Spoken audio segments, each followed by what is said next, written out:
Lawmakers say S.yria strike justified but press President Trump for broader strategy.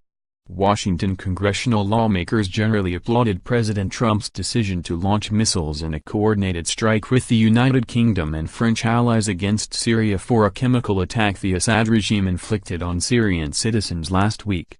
But there was criticism, mainly from Democrats, that the military action should first have been approved or at least vetted by Congress. And even key Republicans who applauded the decision said the White House needs to produce a broader plan for U.S. involvement in the region. To succeed in the long run, we need a comprehensive strategy for Syria and the entire region, Senator John McCain, R-Arizona, who chairs the Senate Armed Services Committee, said in a statement. The president needs to lay out our goals, not just with regard to ISIS, but also the ongoing conflict in Syria and malign Russian and Iranian influence in the region.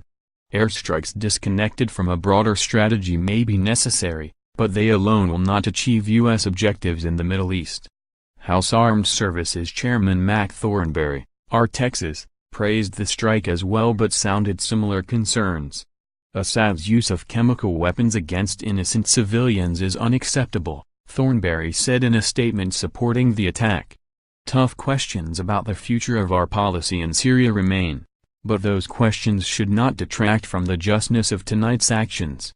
Senator Jack Reed, D.R.I., the top Democrat on the Senate Armed Services Committee, was more critical.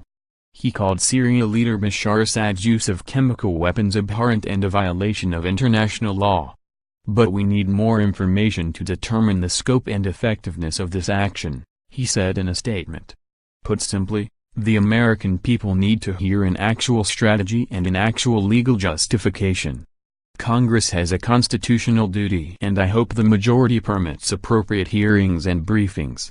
General Joseph Dunford, the chairman of the Joint Chiefs of Staff, said late Friday that the missile strikes targeted 3 areas of Syria, a scientific research center near Damascus, a chemical weapons storage facility west of Homs and a storage facility and command post near Homs.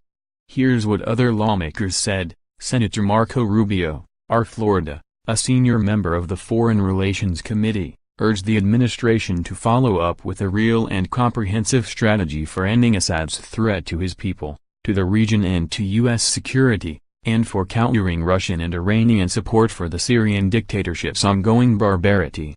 In a tweet hours before the strike, Senator Bill Nelson, D. Florida, a senior member of the Armed Services Committee, gave his endorsement. Sen. Michael Bennet, D. Call, warned that the strike could draw the United States into a larger conflict because Trump has failed to articulate a strategy in Syria. The decision to use military force against the Syrian government must be made in pursuit of a comprehensive objective and with authorization from Congress, Bennet said.